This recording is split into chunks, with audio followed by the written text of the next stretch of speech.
integrante do Centro Espírita Bezerra de Menezes, a Rose Nascimento, que é divulgadora da doutrina na região, e sempre que pode, nos atende os convites que a casa lhe faz.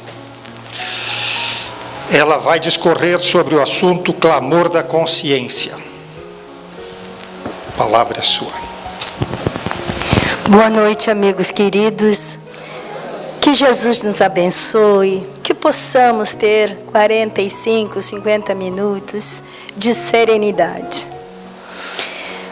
Palavras do Evangelho fazem tão bem ao coração, mas convocamos hoje o lado intelectual para reflexão. É fundamental, nos dias de hoje, pararmos para pensar nas palavras do Mestre Jesus. Como temos de hábito nos envolvermos profundamente com os textos antigos, nós trouxemos hoje, para falar no clamor da consciência, um texto que está uma parte na carta aos Gálatas do apóstolo Paulo, né? Uma carta que ele escreve aos Gálatas, até bastante de coração apertado, como se diz hoje, estava o Paulo. E depois o texto mais completo e contado por Emmanuel no livro Paulo e Estevão, tá? Para que a gente tire alguns ensinamentos dali, extremamente atuais e necessários para todos nós. O compromisso com a unificação em Jesus era para Paulo fundamental. Ele não admitia que a pureza doutrinária fosse compuscada. Não era possível que as pessoas se equivocassem diante de tanta clareza dos ensinamentos do Mestre. E isso hoje é muito recorrente dentro da doutrina espírita. Também todos nós nos preocupamos muitíssimo com a pureza da doutrina. Lutava o Paulo para que estivesse sempre em harmonia com o Evangelho de Jesus, os seus discursos, as suas pregações. Então, na carta aos Gálatas, capítulo 2, versículos de 11 a 21, o apóstolo expõe um fato que parece ter ferido profundamente aqueles servos do Cristo naquela ocasião. Contou ele que Pedro viera a Antioquia, queria se aproximar mais desta igreja. Esta igreja tinha uma fama muito grande por conta dos fenômenos de vozes diretas. Os médiuns que lá estavam promoviam esses fenômenos onde os espíritos falavam diretamente com eles, sem ter ninguém a transmiti-los. Aí então Paulo foi se aproximar, aliás, Pedro foi se aproximar mais desse pessoal, num período em que o Paulo também estava lá. E ele então aproveitaria para ter uma convivência mais estreita com Paulo, já que eles se amavam pela convivência em Cristo que tinham tido até então. Só que Pedro, chegando lá, conheceu os gentios que formavam a igreja de Antioquia. Os gentios eram muito gentis, né? Eles eram agradáveis, carinhosos, e Pedro se envolveu profundamente com eles. Confraternizaram muito, conversaram muito, houve muitas pregações, abraçavam-se, choraram diante dos ensinamentos do Cristo. Foram dias maravilhosos. Passaram-se alguns dias neste encontro maravilhoso de amigos. Chega de Jerusalém, da casa da onde Pedro tinha vindo, uns emissários de Tiago. Tiago ficara cuidando da casa do caminho para Pedro e teve algumas dificuldades. Então envia uns emissários para que estes levassem uma carta com algumas decisões que precisavam ser tomadas, e ele precisava da autorização do Pedro. Chegaram os emissários a Antioquia, quando Pedro se deu por conta que Tiago era judeu, como ele também, só que um judeu aferrado às tradições farisaicas, Tanto que ele se vestia como um sacerdote, lá na Casa do Caminho, como um sacerdote do templo ele se vestia. E atendia as pessoas com um linguajar ainda do Torá, né, do Velho Testamento, como ele tinha o hábito antes. Aí então, Pedro percebe que, sendo a igreja de Antioquia fruto do trabalho de gentios, teriam então dificuldades. E aí ele resolve, para não criar mais encrencas, afastar-se um pouco do pessoal de Antioquia, enquanto os emissários estivessem ali, né? E aí ele começa a se envolver mais com os emissários. E Barnabé, querendo também ser gentil e fazendo as honras da casa, que Barnabé também era conhecido por Tiago e por Jerusalém, começa a dar mais atenção para os emissários de Tiago. E o pessoal de Antioquia, os gentios, ficaram muito sentidos com isso. Afinal de contas, eles passaram a perder a companhia do Pedro, as conversas do Pedro, o carinho do Pedro já não era o Pedro dos dias anteriores.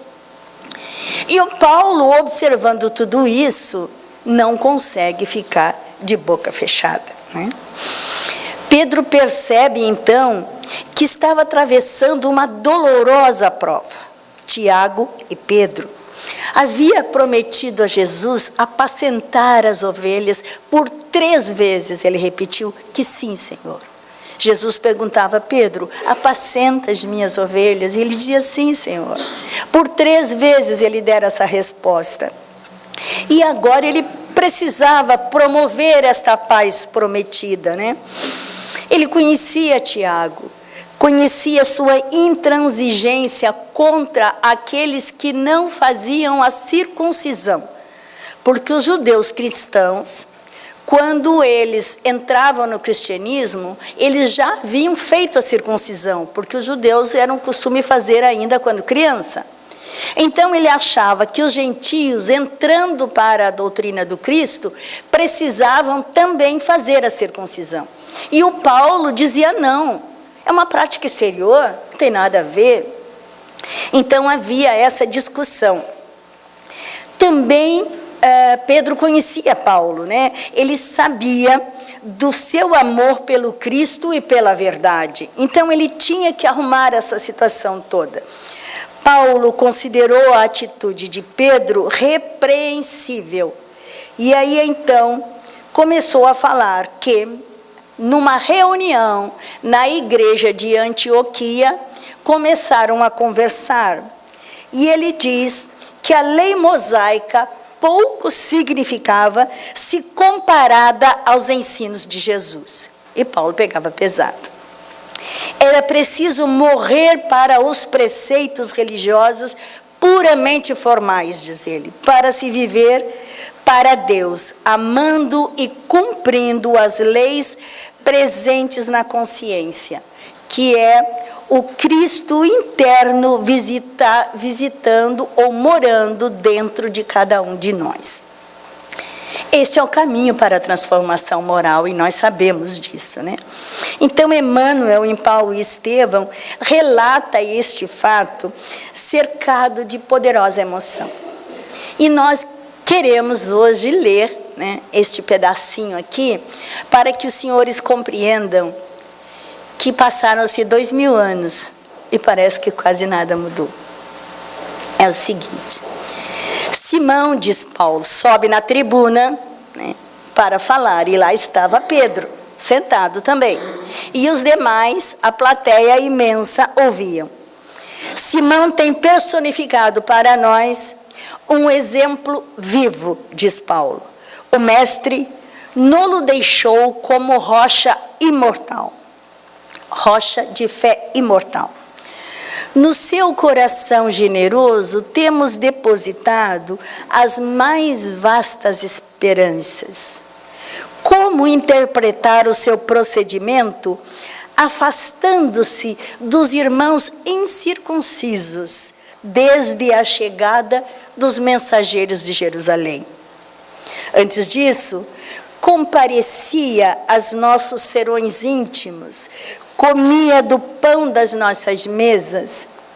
Se assim procuro esclarecer a questão abertamente, não é pelo desejo de escandalizar a quem quer que seja, mas porque só acredito num evangelho livre de todos os preconceitos errôneos, considerando que a palavra do Cristo não está algemada aos interesses inferiores do sacerdócio de qualquer natureza. O Paulo judiou. O ambiente ficou carregado de nervosismo.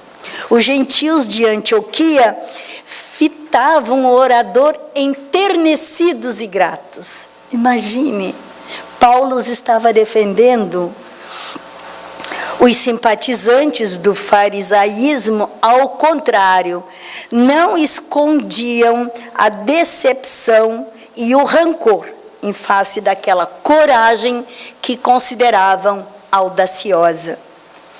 Nesse instante, de olhos inflamados por sentimentos indefiníveis, Barnabé, o melhor amigo de Paulo naquela ocasião, tomou a palavra, enquanto o orador fazia uma pausa. Paulo, disse ele, sou dos que lamentam a tua atitude nesta noite. Com que direito, Paulo, poderás atacar a vida pura do continuador de Cristo Jesus? Falava isso altamente comovido, com a voz embargada de lágrimas. Paulo e Pedro eram os seus melhores e mais caros amigos. Paulo, longe de se impressionar com a pergunta, respondeu com a mesma franqueza: temos sim o direito, o de viver com a verdade, o de abominar a hipocrisia e, o que é mais importante e sagrado, o de salvar o nome de Simão Pedro das arremetidas farisaicas, cujas sinuosidades eu conheço por constituírem o período escuro de onde pude sair para as claridades do Evangelho de Redenção. Bonita essa resposta dele, né? Colocou de forma inteligentíssima, acomodou as coisas e fez com que as pessoas refletissem profundamente no que ele estava falando. A palestra continuou rude e franca. De um lado estava Tiago, do outro Paulo. E Pedro pensava profundamente no que estava acontecendo naquele momento. A missão de Tiago junto ao judaísmo era muito importante, porque ele era ouvido por aquele povo. As suas atitudes conservadoras causavam incidentes felizes para a igreja de Antioquia, aliás, de Jerusalém. Porque a igreja de Jerusalém, a Casa do Caminho, tinha um público a ser cuidado, atendido, muito grande, muito grande. E eram os amigos do Tiago, os frequentadores que Tiago trazia, que davam a maior parte da sustentação da igreja, para que houvessem remédios, alimentos, cobertores para aquelas criaturas. Então ele fica observando e vê que do outro lado estava a figura poderosa de Paulo, o amigo desassombrado. Era a força dos gentios, na execução de uma tarefa muito sublime. De seus atos heróicos derivava toda uma torrente de iluminação a povos de difícil alcance. Qual o melhor aos seus olhos de companheiro que convivera com o mestre? O que deveria ele falar? De olhos úmidos, enquanto Paulo e Barnabé debatiam, pensou ele ver diante de si novamente o Mestre Jesus. Em seguida, pareceu vê-lo expirante na cruz do martírio. Não via os seus olhos. Parece que algo impelia-o a ver apenas o madeiro. Eram duas madeiras em linha vertical, justapostas. Formavam figuras absolutamente retas. Sim, um instrumento do suplício enviava-lhe uma silenciosa mensagem. Era preciso ser justo, imparcial, sem falsa inclinação. O Mestre amara todos indistintamente. Repartira os bens eternos com todas as criaturas de todos os credos. Ao seu olhar compassivo e magnânimo, gentios e judeus eram irmãos. Experimentava agora singular acuidade ao examinar conscienciosamente as circunstâncias. Devia amar Tiago como já o amava, pelo seu cuidado generoso com os israelitas.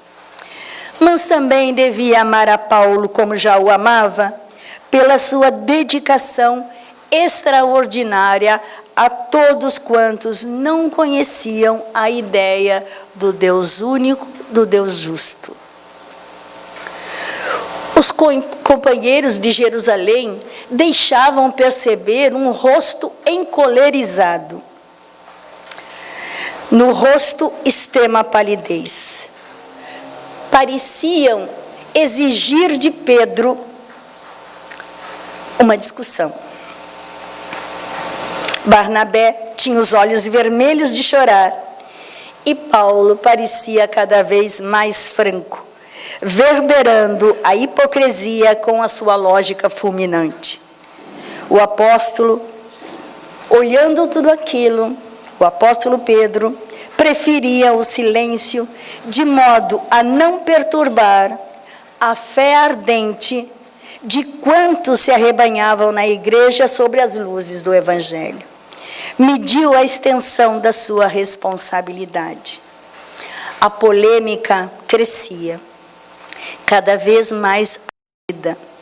Extremavam-se os partidos, a assembleia estava repleta de cochichos.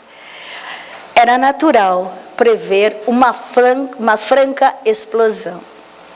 Mas Simão Pedro levantou-se vagarosamente.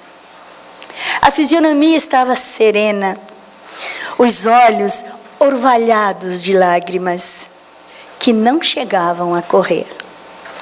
Valendo-se de uma pausa longa, ergueu a voz que logo apaziguou todo o tumulto. Irmãos, disse nobremente, muito tenho errado neste mundo. Não é segredo para ninguém que cheguei a negar o Mestre por 3 vezes.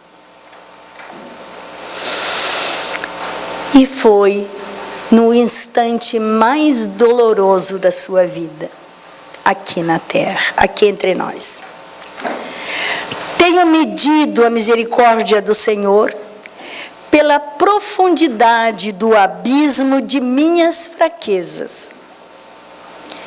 Se errei entre os irmãos muito amados de Antioquia, peço perdão das minhas faltas e submeto-me ao vosso julgamento.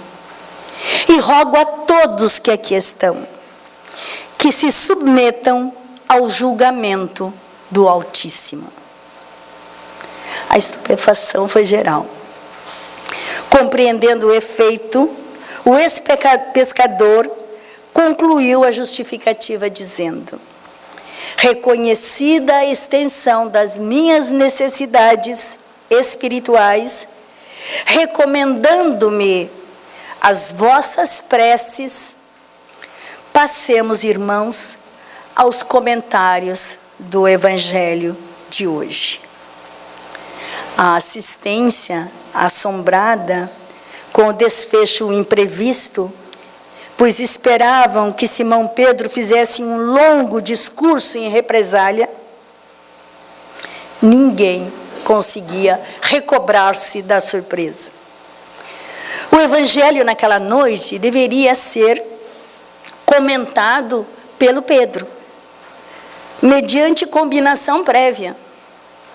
Mas o ex-pescador, antes de sentar-se de novo, com os olhos e o rosto molhado de lágrimas, olha demoradamente para Paulo e diz: peço ao nosso querido irmão Paulo de Tarso o obséquio de consultar e comentar as anotações de Levi.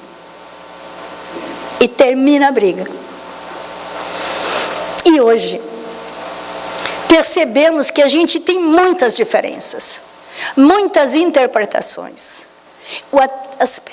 O aspecto tríplice da doutrina faz com que as criaturas se dividam. Os da filosofia, os da ciência, os do evangelho. E é interessante que a gente nem se dá por conta, mas passa cada um a defender a sua parte. Às vezes, não conseguimos falar sobre o assunto, mas o nosso coração coloca essas questões. E às vezes alguns irmãos nos são antipáticos. Poxa, só vai falar do lado da filosofia e aquela parte do evangelho. Outros que são do evangelho, puxa, só vai ficar na ciência. Outros a ciência só vai ficar no evangelho, né? E aí nós vamos levando isso a consequências às vezes altamente perigosas. Porque é por pensamentos, palavras e atos. Pensamento também funciona. E pode prejudicar muito, né? Então, em O Evangelho segundo o Espiritismo, no capítulo 20, versículo 5, nós somos conclamados a atitudes em prol da união e da unificação em Cristo. Trabalhar no campo do Senhor com desinteresse, sem outro móvel, senão o da caridade. Está lá. Mas ai daqueles que, por efeito das suas dissensões, houverem retardado a hora da colheita. Pois a tempestade virá e eles serão levados no turbilhão. Mas tem mais interpretações da situação. Encontramos aqui, num texto do Emmanuel, é Lucas que fala aqui. Na mesma região havia pastores que pernoitavam no campo e realizavam a vigília noturna do seu rebanho. E se aproximou um anjo do Senhor. A glória do Senhor iluminou ao redor deles, e encheram-se de grande temor. Disse-lhes, porém, o anjo: não tenhais medo, eis que vos trago boas novas, de grande alegria, que será de todo o povo, porque nasceu para vós hoje um Salvador, que é o Cristo Senhor, na cidade de Davi. Para refletirmos, para nós termos condições de ser o representante do Cristo, tal qual Pedro foi, é necessário que este enviado de Deus nasça no terreno dos nossos corações. Que este anjo o anuncie. Que as nossas atitudes comecem a ser mais criteriosas, como Pedro fez. Onde a gente começa a fazer uma análise do nosso pensamento, como o pensamento do Cristo, antes que ele nos saia pelos lábios, antes que se torne o verbo. É necessário que a gente comece a pensar nas palavras do anjo. Por quê? Tem um detalhe muito importante. João o Batista, num período, ele aparece no deserto. Está em Mateus esse texto, que diz o seguinte, capítulo 3, versículo 1. E naqueles dias apareceu João Batista pregando no deserto da Judéia. Fim. Aí o senhor Honório Abreu, que estuda os textos profundamente, estudou, agora está no plano espiritual, com certeza, fazendo a assistência daqueles que aqui ficaram nos mesmos estudos, diz que aqueles dias expressam um momento favorável para a manifestação daqueles episódios. Que episódios? Episódios de reflexão profunda, onde se deixa de lado o mundo material para nos voltarmos para o mundo espiritual. Não foi isso que o João Batista fez? Ele foi para o deserto, terreno árido, terreno seco. Poderíamos trazer para o terreno dos nossos corações, antes de conhecermos o Cristo, árido e seco. Também comia gafanhotos e vestia-se com pele de camelo, o que quer dizer que não tinha nenhuma vaidade e os seus desejos haviam sido anulados. É um momento em que, como se dentro de nós houvesse um comando chamado clamor da consciência. Não é na consciência que as leis divinas estão escritas. Portanto, todos nós alcançamos aqueles dias. É naqueles dias que somos conclamados a mudar o nosso comportamento. É necessário amadurecimento. Todos nós estamos numa caminhada. E chega num ponto desta caminhada em que somos obrigados a tomar uma atitude. Um dia como hoje, chuvoso, frio, podíamos estar em casa, embaixo das cobertas, vendo TV. Mas algo dentro de nós não permite. Nós não nos damos mais ao direito de fazer coisas, sendo que poderíamos estar extraindo do Evangelho do Cristo o leite e o mel. Diz o senhor Honório Abreu nas suas explicações. Convocados que somos hoje ao trabalho da reeducação, com vistas a sentir Jesus no coração, aqueles dias visitam-nos a intimidade, elegendo-nos verdadeiros precursores em luta íntima no preparo do caminho do Senhor. Somos nós que exigimos de nós mesmos. É a nossa consciência que nos tira da acomodação, do bem bom daqueles que ainda não conhecem Jesus. João Batista, então, representa o esforço pessoal no rumo da nova vida, trazendo a responsabilidade de despertar nos corações para os conceitos, de despertar corações para conceitos a serem erguidos a respeito de Jesus. O que isso quer dizer? Que está chegando o momento de conhecermos Jesus. Estamos no período da anunciação do anjo. Estamos inquietos, queremos saber mais, queremos ter segurança. Hoje prometemos, amanhã caímos, depois da manhã levantamos, prometemos novamente, para novamente cair. E assim vamos indo, até adquirirmos segurança, até que a repetição constante dos ensinos do Mestre, a vivência constante, diuturna, dos seus ensinamentos, dos exercícios que nós recebemos da espiritualidade do mundo maior, façam com que eles sejam tão automáticos em nós, que a gente não tenha mais nenhuma preocupação em cair. Já fará parte da nossa maneira de ser e de viver. Aí então, estaremos nós tendo atitudes capazes de despertar corações para conceitos a serem erguidos por Jesus. E aí por diante, nós estaremos oferecendo a mais irmãos aqui na terra a oportunidade que nós já tivemos e alcançamos.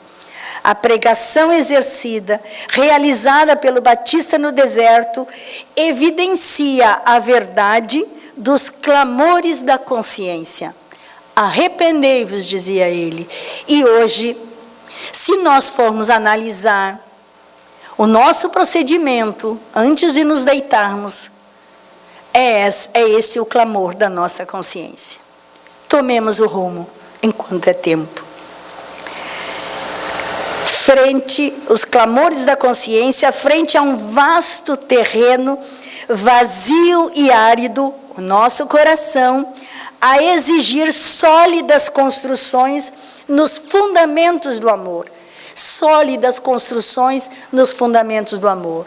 Porque para sobreviver em terreno árido e seco, é necessário muito amor. Capazes de assegurarem reconforto ao espírito na rota da imortalidade.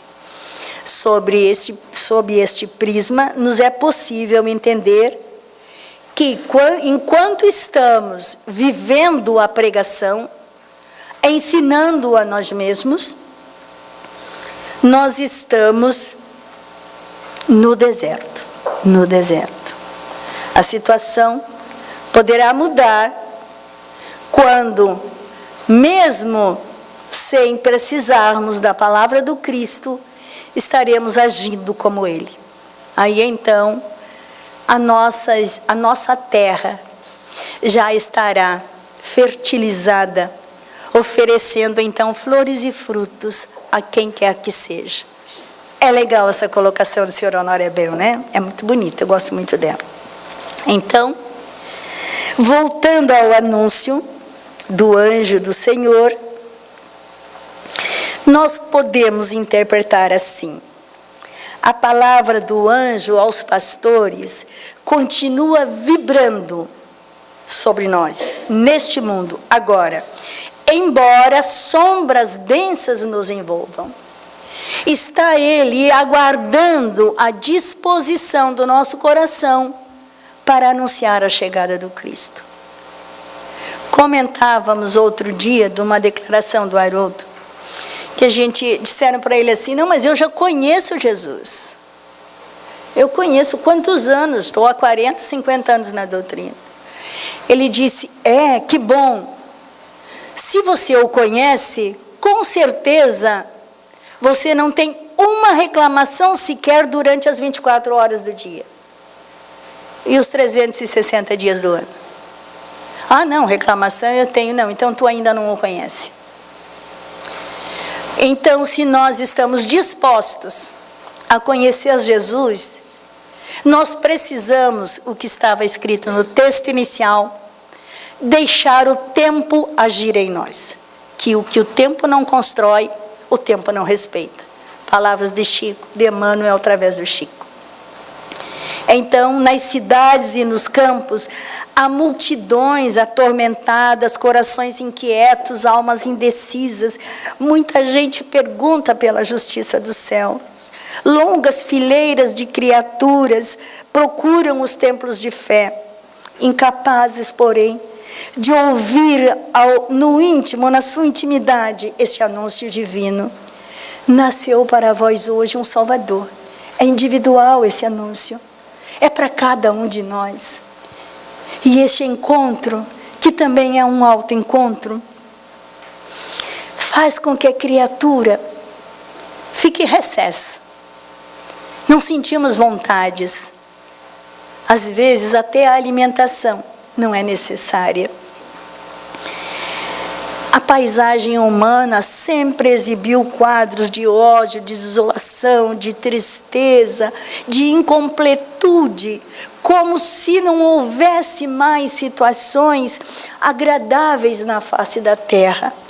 Às vezes dizemos: não tem jeito, a gente cuida na TV, aqueles noticiários horrorosos, sabendo que a TV não anuncia o lado bom que acontece no mundo.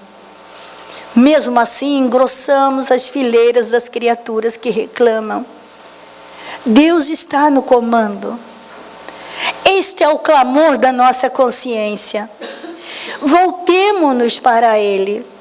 Precisamos atravessar esta fase difícil do medo, da incerteza. E para isso, é fundamental nós alimentarmos a nossa fé. Fé, essa palavrinha tão culta e tão decantada. Nós costumamos ouvir falar da fé sincera, né? A fé sincera, a fé divina, diz num texto do Emmanuel que um só raio pulveriza os monumentos de vaidade na terra. Sabe, aquela coisa de não ficará pedra sobre pedra, a gente começa a pensar. A fé, ela tem um fio condutor, chamado confiança. Confiança. É fundamental, é necessário termos esta confiança. Imagine estarmos assim numa mesa de cirurgia, né? E o médico está ali todo paramentado. E aí você resolve perguntar para o médico assim: doutor, o senhor acredita nessa cirurgia que o senhor vai fazer? E o doutor olha para ti e diz: não acredito. Tu não ia sair dali correndo? Como que você vai ter fé naquele trabalho se o produtor do trabalho diz que não acredita nele? Então não tem como. É como um piloto, o Haroldo colocou essa questão muito legal, como um piloto entra na aeronave, segue todos os protocolos, recebe os comandos da torre. Extremavam-se os partidos, a assembleia estava repleta de cochichos. Era natural prever uma franca explosão. Mas Simão Pedro levantou-se vagarosamente. A fisionomia estava serena, os olhos orvalhados de lágrimas que não chegavam a correr. Valendo-se de uma pausa longa, ergueu a voz que logo apaziguou todo o tumulto. Irmãos, disse nobremente, muito tenho errado neste mundo. Não é segredo para ninguém que cheguei a negar o Mestre por 3 vezes. E foi no instante mais doloroso da sua vida, aqui na terra, aqui entre nós. Tenho medido a misericórdia do Senhor pela profundidade do abismo de minhas fraquezas. Se errei entre os irmãos muito amados de Antioquia, peço perdão das minhas faltas e submeto-me ao vosso julgamento. E rogo a todos que aqui estão, que se submetam ao julgamento do Altíssimo. A estupefação foi geral. Compreendendo o efeito, o ex-pescador concluiu a justificativa dizendo: reconhecida a extensão das minhas necessidades espirituais, recomendando-me as vossas preces, passemos, irmãos, aos comentários do Evangelho de hoje. A assistência assombrada com o desfecho imprevisto, pois esperavam que Simão Pedro fizesse um longo discurso em represália, ninguém conseguia recobrar-se da surpresa. O Evangelho naquela noite deveria ser comentado pelo Pedro, mediante combinação prévia. Mas o ex-pescador, antes de sentar-se de novo, com os olhos e o rosto molhado de lágrimas, olha demoradamente para Paulo e diz: peço ao nosso querido irmão Paulo de Tarso o obséquio de consultar e comentar as anotações de Levi. E termina a briga.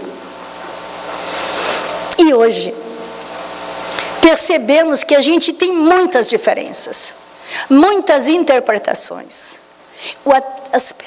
O aspecto tríplice da doutrina faz com que as criaturas se dividam. Os da filosofia, os da ciência, os do evangelho. E é interessante que a gente nem se dá por conta, mas passa cada um a defender a sua parte. Às vezes, não conseguimos falar sobre o assunto, mas o nosso coração coloca essas questões. E às vezes alguns irmãos nos são antipáticos. Poxa, só vai falar do lado da filosofia e aquela parte do evangelho. Outros que são do evangelho, puxa, só vai ficar na ciência. Outros da ciência, só vai ficar no evangelho, né? E aí nós vamos levando isso a consequências, às vezes, altamente perigosas. Porque é por pensamentos, palavras e atos. Pensamento também funciona. E pode prejudicar muito, né? Então, em O Evangelho segundo o Espiritismo, no capítulo 20, versículo 5, nós somos conclamados a atitudes em prol da união e da unificação em Cristo. Trabalhar no campo do Senhor com desinteresse, sem outro móvel, senão o da caridade. Está lá. Mas ai daqueles que, por efeito das suas dissensões, houverem retardado a hora da colheita. Pois a tempestade virá e eles serão levados no turbilhão. Mas tem mais interpretações da situação. Encontramos aqui, num texto do Emmanuel, é Lucas que fala aqui. Na mesma região havia pastores que pernoitavam no campo e realizavam a vigília noturna do seu rebanho. E se aproximou um anjo do Senhor. A glória do Senhor iluminou ao redor deles, e encheram-se de grande temor. Disse-lhes, porém, o anjo: não tenhais medo, eis que vos trago boas novas, de grande alegria, que será de todo o povo, porque nasceu para vós hoje um Salvador, que é o Cristo Senhor, na cidade de Davi. Para refletirmos, para nós termos condições de ser o representante do Cristo, tal qual Pedro foi, é necessário que este enviado de Deus nasça no terreno dos nossos corações. Que este anjo o anuncie. Que as nossas atitudes comecem a ser mais criteriosas, como Pedro fez. Onde a gente começa a fazer uma análise do nosso pensamento, como o pensamento do Cristo, antes que ele nos saia pelos lábios. Antes que se torne o verbo. É necessário que a gente comece a pensar nas palavras do anjo. Por quê? Tem um detalhe muito importante. João o Batista, num período, ele aparece no deserto. Está em Mateus esse texto, que diz o seguinte, capítulo 3, versículo 1. E naqueles dias apareceu João Batista pregando no deserto da Judéia. Fim. Aí o senhor Honório Abreu, que estuda os textos profundamente, estudou, agora está no plano espiritual, com certeza, fazendo a assistência daqueles que aqui ficaram, nos mesmos estudos, diz que aqueles dias expressam um momento favorável para a manifestação daqueles episódios. Que episódios? episódios de reflexão profunda, onde se deixa de lado o mundo material para nos voltarmos para o mundo espiritual. Não foi isso que o João Batista fez? Ele foi para o deserto, terreno árido, terreno seco. Poderíamos trazer para o terreno dos nossos corações, antes de conhecermos o Cristo, árido e seco. Também comia gafanhotos e vestia-se com pele de camelo, o que quer dizer que não tinha nenhuma vaidade e os seus desejos haviam sido anulados. É um momento em que, como se dentro de nós houvesse um comando chamado clamor da consciência. Não é na consciência que as leis divinas estão escritas. Portanto, todos nós alcançamos aqueles dias. É naqueles dias que somos conclamados a mudar o nosso comportamento. É necessário amadurecimento. Todos nós estamos numa caminhada. E chega num ponto desta caminhada em que somos obrigados a tomar uma atitude. Um dia como hoje, chuvoso, frio, podíamos estar em casa, embaixo das cobertas, vendo TV. Mas algo dentro de nós não permite. Nós não nos damos mais ao direito de fazer coisas, sendo que poderíamos estar extraindo do Evangelho do Cristo o leite e o mel. Diz o senhor Honório Abreu nas suas explicações: convocados que somos hoje ao trabalho da reeducação, com vistas a sentir Jesus no coração, aqueles dias visitam-nos a intimidade, elegendo-nos verdadeiros precursores em luta íntima no preparo do caminho do Senhor. Somos nós que exigimos de nós mesmos. É a nossa consciência que nos tira da acomodação, do bem bom daqueles que ainda não conhecem Jesus. João Batista, então, representa o esforço pessoal no rumo da nova vida, trazendo a responsabilidade de despertar nos corações para os conceitos, de despertar corações para conceitos a serem erguidos a respeito de Jesus. O que isso quer dizer? Que está chegando o momento de conhecermos Jesus. Estamos no período da anunciação do anjo. Estamos inquietos, queremos saber mais, queremos ter segurança.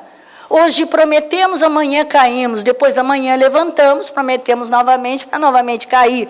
E assim vamos indo, até adquirirmos segurança, até que a repetição constante dos ensinos do Mestre, a vivência constante, diuturna, dos seus ensinamentos, dos exercícios que nós recebemos da espiritualidade do mundo maior, façam com que eles sejam tão automáticos em nós que a gente não tenha mais nenhuma preocupação em cair.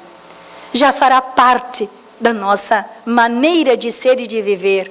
Aí então estaremos nós tendo atitudes capazes de despertar corações para conceitos a serem erguidos por Jesus. E aí por diante, nós estaremos oferecendo a mais irmãos aqui na terra a oportunidade que nós já tivemos e alcançamos. A pregação exercida, realizada pelo Batista no deserto, evidencia a verdade dos clamores da consciência. Arrependei-vos, dizia ele. E hoje, se nós formos analisar o nosso procedimento, antes de nos deitarmos, é esse o clamor da nossa consciência. Tomemos o rumo enquanto é tempo.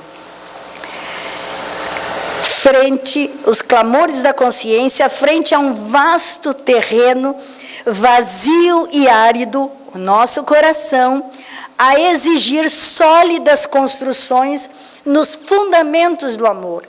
Sólidas construções nos fundamentos do amor. Porque para sobreviver em terreno árido e seco, é necessário muito amor. Capazes de assegurarem reconforto ao espírito na rota da imortalidade. Sob este prisma, nos é possível entender que, enquanto estamos vivendo a pregação, ensinando a nós mesmos, nós estamos no deserto. No deserto. A situação poderá mudar quando, mesmo sem precisarmos da palavra do Cristo, estaremos agindo como Ele. Aí então, a nossa terra já estará fertilizada, oferecendo então flores e frutos a quem quer que seja. É legal essa colocação do Sr. Honório Abreu, né? É muito bonita, eu gosto muito dela. Então, voltando ao anúncio do anjo do Senhor, nós podemos interpretar assim: a palavra do anjo aos pastores continua vibrando sobre nós, neste mundo, agora, embora sombras densas nos envolvam. Está ele aguardando a disposição do nosso coração para anunciar a chegada do Cristo. Comentávamos outro dia de uma declaração do Haroldo, que disseram para ele assim: não, mas eu já conheço Jesus. Eu conheço quantos anos? Estou há 40, 50 anos na doutrina. Ele disse: que bom. Se você o conhece, com certeza você não tem uma reclamação sequer durante as 24 horas do dia. E os 360 dias do ano. Ah, não, reclamação eu tenho. Não, então tu ainda não o conhece. Então, se nós estamos dispostos a conhecer a Jesus, nós precisamos, o que estava escrito no texto inicial, deixar o tempo agir em nós. Que o tempo não constrói, o tempo não respeita. Palavras de Chico, de Emmanuel através do Chico. Então, nas cidades e nos campos, há multidões atormentadas, corações inquietos, almas indecisas. Muita gente pergunta pela justiça dos céus. Longas fileiras de criaturas procuram os templos de fé, incapazes, porém, de ouvir no íntimo, na sua intimidade, este anúncio divino. Nasceu para vós hoje um Salvador. É individual esse anúncio. É para cada um de nós. E este encontro, que também é um autoencontro, faz com que a criatura fique em recesso. Não sentimos vontades. Às vezes, até a alimentação não é necessária. A paisagem humana sempre exibiu quadros de ódio, de desolação, de tristeza, de incompletude, como se não houvesse mais situações agradáveis na face da terra. Às vezes dizemos: não tem jeito, a gente cuida na TV, aqueles noticiários horrorosos, sabendo que a TV não anuncia o lado bom que acontece no mundo. Mesmo assim, engrossamos as fileiras das criaturas que reclamam. Deus está no comando. Este é o clamor da nossa consciência. Voltemo-nos para Ele. Precisamos atravessar esta fase difícil do medo, da incerteza. E para isso, é fundamental nós alimentarmos a nossa fé. Fé, essa palavrinha tão curta e tão decantada. Nós costumamos ouvir falar da fé sincera, né? A fé sincera, a fé divina, diz num texto do Emmanuel que um só raio pulveriza os monumentos de vaidade na terra. Sabe, aquela coisa de não ficará pedra sobre pedra, a gente começa a pensar. A fé, ela tem um fio condutor, chamado confiança. Confiança. É fundamental, é necessário termos esta confiança. Imagine estarmos assim numa mesa de cirurgia, né? E o médico está ali todo paramentado. E aí você resolve perguntar para o médico assim: doutor, o senhor acredita nessa cirurgia que o senhor vai fazer? E o doutor olha para ti e diz: não acredito. Tu não ia sair dali correndo? Como que você vai ter fé naquele trabalho se o produtor do trabalho diz que não acredita nele? Então não tem como. É como um piloto, o Haroldo colocou essa questão muito legal, como um piloto entra na aeronave, segue todos os protocolos, recebe os comandos da torre e confia que a nave vai levantar voo. Fez tudo certinho. A nave levanta voo e chega ao seu destino, porque tudo foi feito conforme devia ser feito. Isso nos faz entender que a fé, ela exige alguns pré-requisitos. E foi num texto do Haroldo que ele tirou do Emmanuel que eu também entendi que nós temos 2 pré-requisitos fundamentais para a fé. O primeiro, você precisa conhecer profundamente o objeto da tua fé, a criatura em quem você confia. Você precisa conhecer, porque senão você não vai entregar-se a uma criatura que você não confia, que nem a moça do médico. Como confiar em alguém sem conhecer? É preciso conhecer. Mas às vezes o conhecer para nós é decorar. Lembro de uma professora de português que eu tive no ginásio, um bocadinho de ano lá atrás, né? Então, ela dizia assim: não decorem as poesias, perde a graça. Sintam as poesias. Deixem que as poesias os envolvam, né? E a gente passou assim um ano maravilhoso com ela, que foi aí com ela que eu aprendi e decorei poesias, porque eu não decorava, mas eu sentia as poesias. É quando a gente procura, além de ouvir, sentir aquilo que está ouvindo, vivenciar na nossa imaginação antes que o exercício nos aborde, antes que ele chegue. Então a gente começa a ouvir as informações que Jesus nos passa da boa nova, da boa notícia, da onde viemos, o que estamos fazendo aqui, para onde nós vamos, porque ele nos relata isso como um verdadeiro poema. O amor que nós temos que ter uns pelos outros. E quando ele chama Deus de Pai, é uma das coisas mais lindas que eu já ouvi. Porque anunciando-nos que Deus é Pai, Ele nos dá uma segurança absoluta. Porque Ele é extremo em todas as potências. Imagine um Pai poderoso em todas as potências. Nosso Criador, que nos deu em semelhança a essas potências. E que espera pacientemente que a gente as desenvolva. Então, vamos conhecer esse Pai através do Mestre Jesus. Vamos pesquisar, vasculhar os ensinamentos, todos os dias sentindo na alma o que é que Jesus estava querendo dizer. A segunda questão, o segundo pré-requisito, é a constância de caráter. Porque esse problema é muito humano. Hoje queremos azul, amanhã amarelo, depois da manhã um verdinho. Ainda bem que juntando os dois pode dar, né? Mas a gente está sempre buscando uma coisa diferente. Nós estamos sempre nessa busca incansável.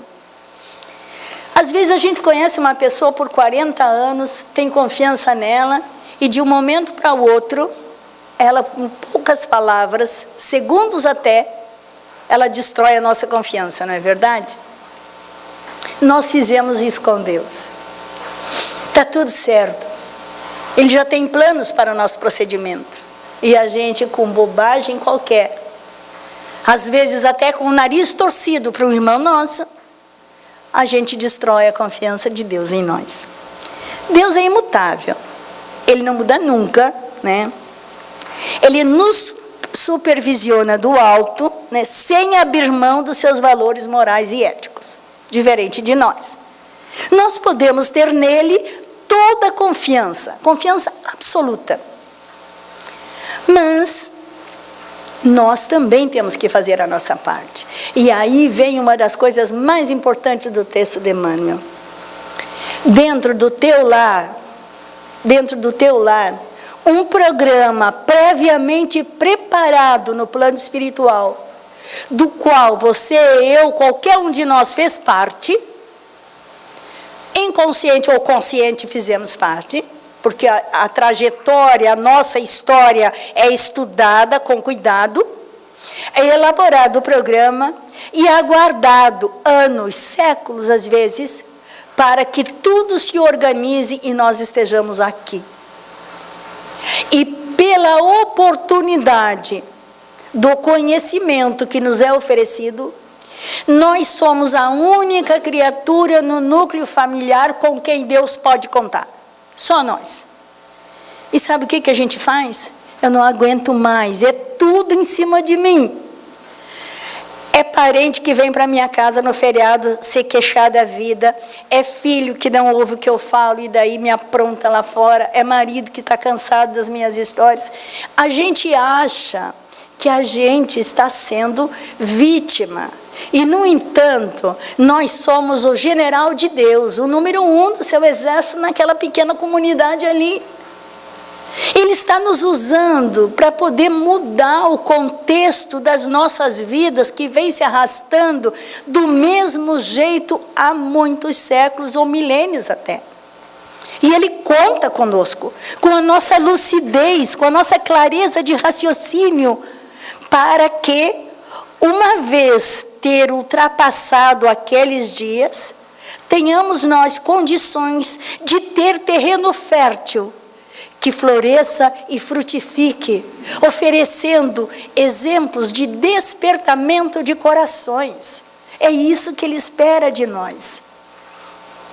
Às vezes no trabalho, aquele trabalho bem complicado e difícil, que tu não entende como é que Deus, vendo que tu faz tudo certinho, é caridoso, está na casa espírita, é compreensivo em casa, tudo certo, e bota você naquele escritório, ou naquela construção, ou naquele lugar que você está trabalhando, que você não suporta, que as pessoas são malvadas contigo.